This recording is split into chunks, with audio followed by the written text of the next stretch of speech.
I'm Jessica. Today we're here with like our fall favorites, our recommendations, things that you can actually take away without us being like, oh, maybe this is good.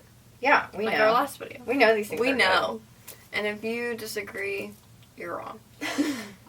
These are things you can incorporate into your life because we have.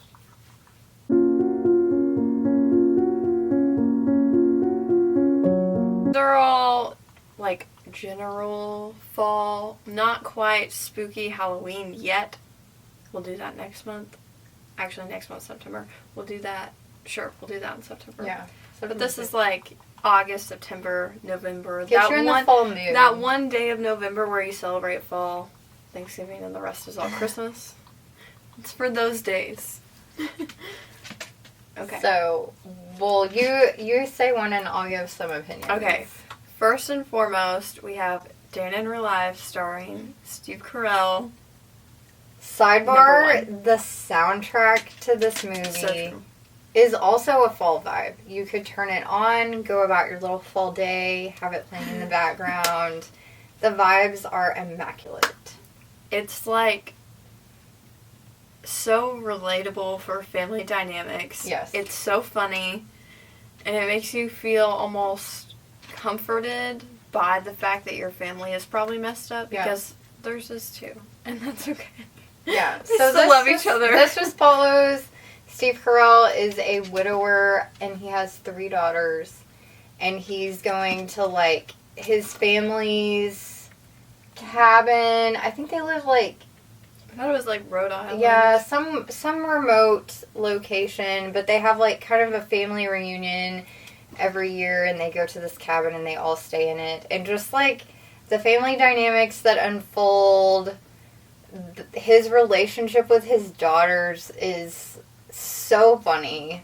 He's just, I love Steve Carell, but I feel like this is like my favorite thing that he's in. It's just so heartwarming. So his character is so endearing. Like, you get mad at him one minute and then you like feel sorry for him the next. Yeah. But it's great. I love it so much. It's tried and true for sure. Okay, next is, of course, You've Got Mail. Yes. I tried to watch Sleepless in Seattle and it just did not hit as hard. And I never finished. Also, the You've Got Mail soundtrack. Again. All of these actually have great soundtracks. We have a friend, a family friend of ours, and he said that his wife also loves You've Got Mail. And he would come home from work, and his wife would be playing the You've Got Mail soundtrack, and he would be like, okay, either this is a good thing and she's really happy, or it's a bad thing and she's really sad. Which one is it? So it could go either way. You could it can bring you joy. It can like sit with you in your melancholy. You know? I mean, if you haven't watched this, and 1, you like books, 2, you like fall, 3, you like New York, like, what is wrong with you if you have not watched also, this? if you love Tom Hanks. Yes. This is Tom Hanks in his prime. Also, I love this movie. the fashion in this movie is great. Meg Ryan's style, her house, like, everything about this movie is perfect, and no one can tell me otherwise. Yeah. We're going to throw in a show, and that is the Sherlock show. I could have said the movie, and I do like the movie for what it is. Yes. But Benedict Cumberbatch is just different. So if you don't know, the show is made by BBC, and it stars Benedict Cumberbatch as Sherlock and Martin Freeman as Watson. And name a more iconic duo. I'll wait. You can't. Like, their chemistry playing those roles is just unmatched. They are those characters. Yes. Like, you can't convince me otherwise. Benedict Cumberbatch as Sherlock should win, like, every award you could possibly win for a TV show. I forget what they're even called. But he should win all of them. He's amazing in that show. I think that's also his best work is that show. Also, again, the setting, London in the fall, which is all year round because it always rains. So, like, what's more fall than rain and London and the London, like, fall fashion, all their layers, all their scarves, all their tea. It's just a vibe. Yeah. With some murder thrown in. Yeah. And a really crazy villain. Yeah. Okay, along the same lines, obviously we have to talk about Knives Out. The first one. Have not watched the second one. I watched the first 5 minutes and I was like, they're kind of like milking this, I felt. Like the first one did so well, so they just tried to make a second one really fast, and I don't like it. But the first one is so good, the setting, it's like, if you have read Inheritance Games and you like that, you will love this movie, and vice versa. But if you haven't read it, you'll still love it, because I haven't read it, and I still love it. So then you should read the book Yeah, because you love the movie. But again, an incredible cast, so much drama, so much family drama and exaggeration. It's so dramatic. I love it. The soundtrack is also very good for this. They did very well, in my opinion. But Okay, next we have, like, my tried and true spooky vibes movie, and that is The Village, which Emmalynn just watched the first time just a couple of years ago, right? Yes. Before we moved here. Which I've only ever watched it once, but it's like one of my favorite movies of all time. I love the cast in this movie. I feel like they did a great job casting all of the characters. Adrian Brody in this movie is amazing. I was about to say a spoiler, but I won't. Joaquin Phoenix. He's great in this movie too. So this movie, if you aren't familiar with the storyline, it's about a remote village where they have this creature that they have to basically suppress by not going into the woods. They can't wear the color red because that draws this creature out. And then they have to, like, sacrifice animals like, to the creature. Blood. So it's kind of set back in, like, what period of time would that be? It's kind of like prairie-esque days. Yeah. That's how they dress. But something happens. The twists are so good. I can't tell you much because it would give something away, but like the outcome is definitely not what you expect if you're watching it for the first time. If you're watching it for the second time, you just keep watching it for the vibes. So even though like the spoiler is given away, obviously after the first time, you still keep watching it for the vibes. So okay, last and certainly not least, Phantom of the Opera is a must. With Gerard Butler. Yes. I've never seen any other ones, Yeah. so. But again, the vibes. You're not quite Halloween yet. You're like right before. I mean, this could apply to Halloween, but I have my Halloween movies and I have my building up to Halloween. Setting the vibes. Setting the it's standards. so good. It's like one of the only musicals I can stand to watch. And I love music, don't get me wrong. But this one, there's like a good balance of singing and dialogue. Like, I feel like that's where musicals kind of rub us the wrong way, is when it's just like they're singing everything. Yes. This one has a good balance of dialogue and music, so I appreciate the way they filmed that movie and included both. Okay, now on to music. Music is life.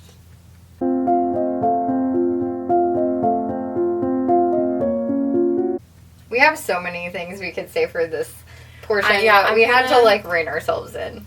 Pretty much everything I listen to could be applied to this. First and foremost, along with the rest of the world, I love Noah Kahan, but I loved him before Sixth Season came out.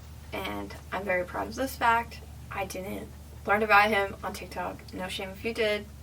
But I wanted to go to his concert, and all the Sixth Season girls got to go. And it's fine. But he is a very good storyteller, in my opinion, especially the song, The View Between Villages. He's setting a scene for you of his hometown. And he knows how to write well. He knows how to write music well. Like, it's almost like every song could be a movie soundtrack for your life, because he is just such a good storyteller. And I love it. Okay, for my first one, which Emmalynn could say this too, is Gregory Alan Isakov, which I think we've been saying his last name wrong. But we just went and saw him at the Paramount Theater in Seattle, which maybe you could like insert a video here of what the Paramount Theater looks like.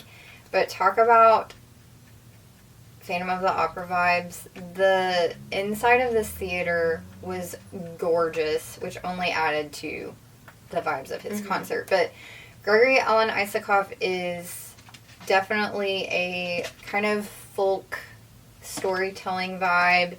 A lot of his songs are just great, like background songs to have playing while you're reading. And he has great fall instruments like banjo and fiddle. We will say fiddle, not violin. And it's just beautiful. So that's all I have to say about that. Okay, next is kind of obvious, and don't hate on me for not including this in the movie list, but I prefer the Twilight soundtrack over the books or the movies. They are everything to me. I read so good. When Twilight first came out that Stephanie Meyer like handpicked each of those songs, and she did a fabulous job. I wish they would remake all the movies but keep the soundtrack. Yeah. If that's possible, I would love for that to happen. It's just, they're the best part. Like, it has such a wide range of music too. The cast could have been better, but at least she picked good songs. Yeah. Such a good range. Okay, next we both included this, and that is, I said Taylor Swift Folklore and Evermore, and Emmalynn included Red, obviously. I stick to my Folklore and Evermore stand, but you can include Red if you want to. I mean, I like Red, but it's not like I'm not as big of a stan as Folklore. Folklore is my bae. I love Folklore so much. But yeah, total storytelling vibes again.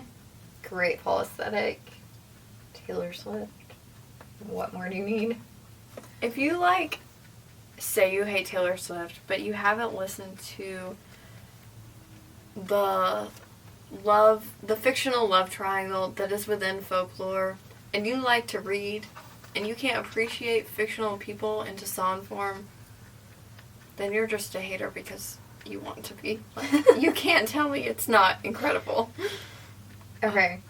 Okay, and then Bon Iver. I just can't even describe that this man is Washington State in the fall. Yeah. There is nothing more to say. If I could pick one artist for all of the Twilight movies, it would be him. He just is fog to me. And I know that sounds really weird, but if you're driving and it's rainy and foggy, it's Bon Iver. And that's it. The next one we have is the same, and that is Lord Huron, who we also saw this summer, which was amazing. And his merch is a skeleton cowboy, actually. Yeah. So, what more do you need to say about that? He also has a lot of songs about death, not in a, sad way, but, again, the skeleton vibes. There's a song called The Yawning Grave, there's a song called The World Ender, and Not Done Yet. Yeah. It's just, again, perfect transition from fall to Halloween. Yep. What more can you say? Okay, next I'll just talk about briefly, and that is Iron and Wine, which is also on the Twilight soundtrack. But his song, oh my gosh, what is the one that we both really like? Oh my gosh. What is the song? Autumn Town Leaves? No, that's Towers, isn't it? No, it's not. Call It Dreaming. That song kind of gives me Dan in Real Life vibes. Yes. It's happy, but it still has I don't know. It just reminds me of transitioning into fall, I guess. And then we have Old Sea Brigade, who is one of my top favorite, if I don't know what I'm in the mood to listen to, it's my go-to of what to put on in the background. And then kind of in the same vibes is Novo Amor, who has a song called Halloween. 10 out of 10. Yeah, Novo Amor and Novo Amor kind of reminds me of Bon Iver, but like he has some more upbeat. Yeah, he's not as sad. Yeah, he has some more upbeat songs, but his voice is similar. So yeah, you can add those to your Spotify playlist if you would like. Okay. Now we're on to books.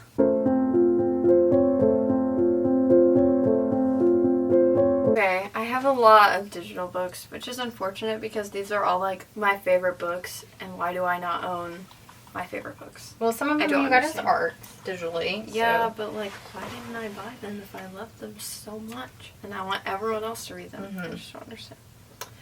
Number 1, Spells for Forgetting by Adrienne Yao. Spells for Forgetting is a multiple point of view, kind of witchy vibes, but only because it's set on an island in the Washington coast, the Port of Seattle area, and you can just tell there's something kind of magical about the island. It's not like a full-on fantasy book. I mean, they have everything we have. Everyone's normal. Like, it's not fae. It's nothing like that. They don't literally have magic, but I'm not going to spoil anything. But there's definitely a witchy, magical vibe to it, which I love. There's like every plot that you could possibly want in one book. So it's very much reminiscent of Gilmore Girls to me, just the town vibes, but like if Gilmore Girls was haunted. Doesn't that sound great? It does. So this follows Emery and August, and Emery's best friend died 14 years ago, and August was accused of her murder. So they kind of ran my man August out of town, but August slipped away. Yeah. Like a moment. 14 years later, he's back, and it turns out they kind of like, you know, still love each other, but she can't do that because he killed her best friend. But did he actually? Was he framed? All sorts of things happen. And this book is kind of a fever dream as far as the POVs go. Like, we even have the island's POV at one point. Of like, I love when they do when you that. see things happening. And so, sometimes it's hard to keep up with, but I love it because there is not one reliable narrator. And I find that very fascinating. So it's almost a thriller in that aspect, but it's such a good time. I love it so much. The cover is beautiful. Go read it. Okay. The first book I'm going to talk about is our beloved Dance of Faves by Mary Pearson. Did I just say her name wrong? No. Okay. And I don't know. Something about this book, it doesn't have like necessarily a fall setting per se, but just the world in which it takes place, the things that occur in this book just give you fall vibes. Like, you read this book and you're like, oh, I kind of want to save this for fall, if that makes sense. So this book follows a girl named Cassie who is like part of the Queen's Guard, and she's been given this mission, and in completing her mission, she comes across a boy named Jace, who is from this, like, well-known outlaw family, kind of gives mafia vibes at first, and it's the story of how their paths cross, kind of how they are the epitome of enemies to lovers, and what kind of ensues because of their paths crossing. But this book is the OG enemies to lovers. Like, you can tell me other books, like, give you enemies to lovers vibes, but nothing compares to this because they literally start out wanting to kill each other. And they carry on till the end of the book. Like, it's very back and forth. Even when, like, you kind of sense that, like, a love is blossoming, you still get a sense of, are they going to be able to transition from enemies to lovers, or are they just never going to be able to let that go? Like, this is a the real enemies to lovers. That's all I can say. Like, this isn't just, oh, I want your position at work, or you got the promotion over me and so now I don't like you. This is like literally they want to kill each other. The whole time. The whole time. So, even some in the second book. And Emmalynn loves this one the most. I love the second book, Vow of Thieves, the most. So I feel like we have a balanced I have my reasons, but it's kind of a spoiler, so share. But this is one of the rare instances where I feel like the second book is better than the first, but that's kind of my biased opinion. Okay, my next book is Small Favors by Erin A. Craig, and as we mentioned, The Village is one of our favorite movies, and this is a Rumpelstiltskin retelling, but to me, it is that meets The Village. This also takes place in a remote village. It's also prairie days. There's also some weird things going on. I'm very curious if she drew inspiration from The Village. I feel like a lot of people have made that comparison, so I feel like that would be... I feel like she did. It's too consistent of a comparison for it to not be. I don't know. But this, instead of parts, it's seasons. So you could read this literally in any season because we have a chunk from every season, which I find very interesting. So that also, I feel like, shows her ability as a writer to switch descriptions and settings well. But this also has, like, some poems in it. It's just, it's so eerie and kind of like, I don't know, it's kind of gross, almost, in a really good way. And the back says, enter not the forest deep, beyond the bells the dark fiends keep. So again, they can't go in the forest, there's strange activities. They also have kind of like they have their own little government, and you have to get everything approved by, like, the members of the church. It's just very interesting, and it's so good. The cover is beautiful. The next book I'm going to talk about, I don't own physically, but that is Hidden Pictures by Jason Rekulek. I'm not sure how to say his last name, but this was a Goodreads Choice Awards winner last year, and for good reason. And I give this book 5 stars, so that's kind of saying a lot for me. But this book follows a girl named Mallory who is in recovery from drug addiction, I believe, and she's desperately looking for employment, and so she finds herself interviewing for a job as a nanny for this little boy named Teddy. And so in doing so, she would be living on the property of this family in, like, their pool house. And over time, as she is nannying for Teddy, she realizes that during his, like, quiet time, he goes and draws some pretty disturbing pictures. And he says that he has an imaginary friend. And his mom just kind of, like, tries to brush it off and, like, oh, he's just, you know, being a kid and whatever. But, like, eventually the artwork starts getting more detailed. And the thing I love about this book is the author actually includes drawings of what is being described. So you get, like, little full-page drawings of what Teddy is drawing for Mallory. And so, like, she starts getting suspicious of, like, okay, does he actually have an imaginary friend? Is there, like, someone actually coming and telling him to draw these things? Like, where is this coming from? And so she starts kind of, like, investigating what is really going on with this family and with Teddy in this house, and she uncovers some very interesting things. And let me just say that the very ending of this book, like the very, very ending, has a plot twist that I totally did not see coming. I don't think anyone could see this plot twist coming. Like, it's not even on the radar when you're reading this book. And I loved how the author just threw that in at the very last. And it wasn't like a last-ditch effort to try to make, like, some conclusion. It's literally a plot twist. So I loved that book. Okay. My next book is not disturbing, and that is Spells for Lost Things by Jenna Evans Welch, I believe, which is the author of Love and Gelato, and I believe this is her best work yet. This follows Willow and Mason as they kind of explore Salem.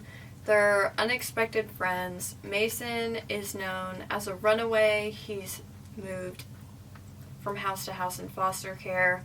And Willow is there to kind of help her mom settle the affairs of her aunt's old property after her aunt died. She didn't even know she had this aunt. She apparently has lots of aunts in this town, and they're all known to be witches. And so she deals with, like, okay, am I a witch? Are they actually witches? Are they crazy? Which gives major Halloween Town vibes, in my opinion. And the one thing for this book that might turn people away is it's set during summer, but I did not get that at all. Like, I think it's just set in summer because the kids are, like, on break. But the vibes were not summer vibes. And again, if you're transitioning from summer to fall, if you live in the South and it's still 100 degrees the first day of September, then maybe if you read this, you would relate. Yeah. But I loved the dynamic of all her aunts. They were like the cheery Sanderson sisters. They weren't, like, creepy or anything. But it was just such a fun dynamic, and I loved her friendship with Mason, and it's also dual POV, and I love seeing, like, a teenage boy's POV. I think it's really fun. Yeah, that is funny. That's not, like, something that's included very often I know. either. Okay, the next book I'm going to talk about, I actually just finished, so this will be in my monthly wrap-up, so I'm not going to go too deeply into it.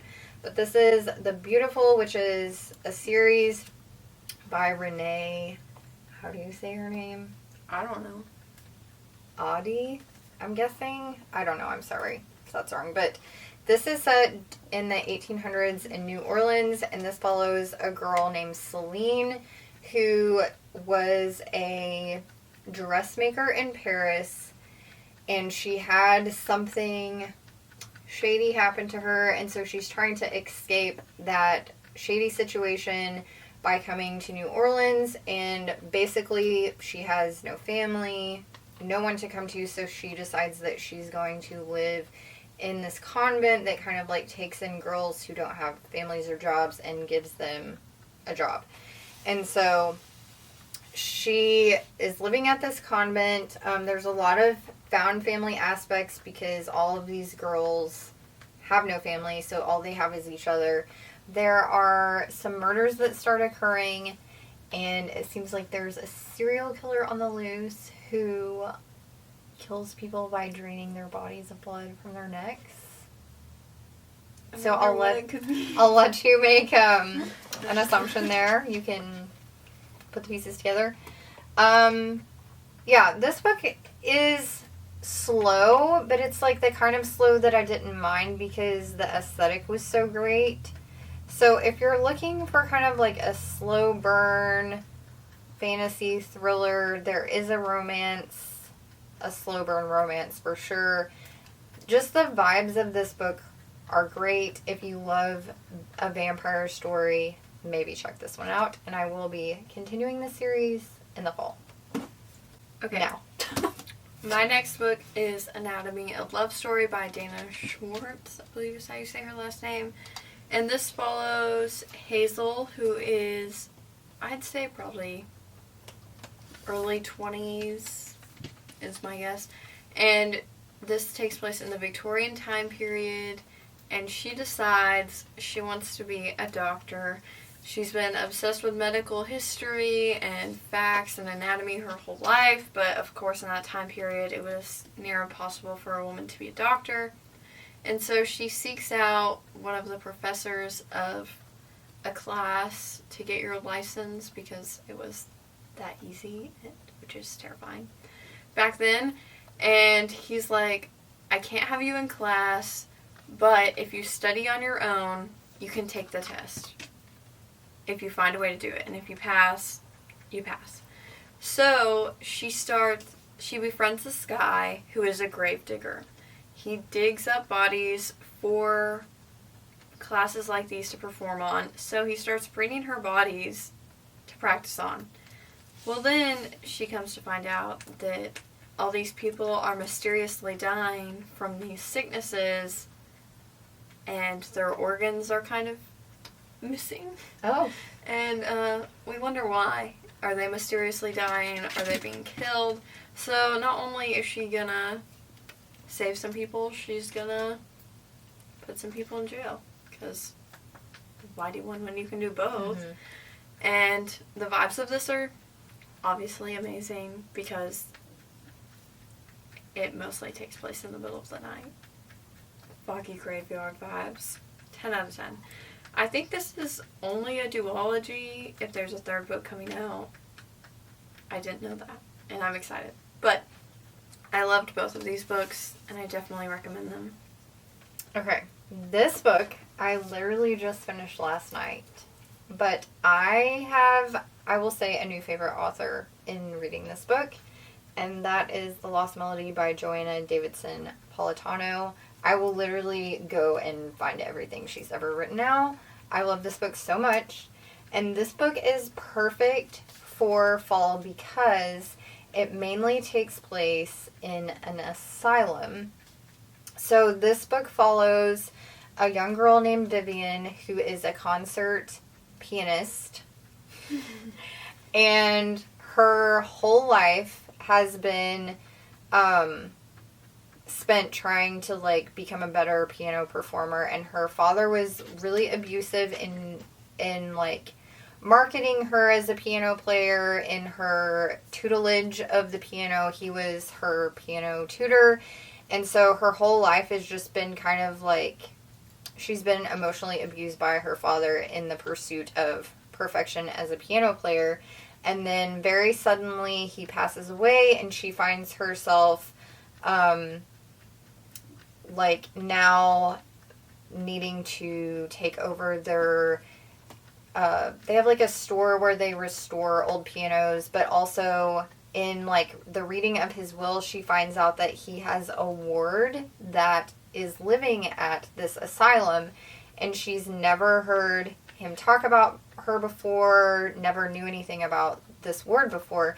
And so she kind of starts investigating in this ward, and in doing so, this asylum. So she agrees, or not agrees, she decides that she's going to work at this asylum, which is really interesting because she's kind of been living a life of privilege, and now she's going to just be working as like an aide at this asylum. But she starts uncovering some pretty nasty truths about this asylum, about the people that are committed there wrongfully, about the man who is the manager of this asylum. There's just a lot of mystery involved. There are some thriller elements. You think there's some new supernatural elements as well, but it's just very like kind of dark, eerie vibes because it's taking place in the asylum. But there's a great theme of music in this book, which I really enjoyed. And so I would just say, if you're wanting something a little spooky, but you don't want something, scary, demonic, just something to give you a little bit of fall vibes, this would be a great one to pick up.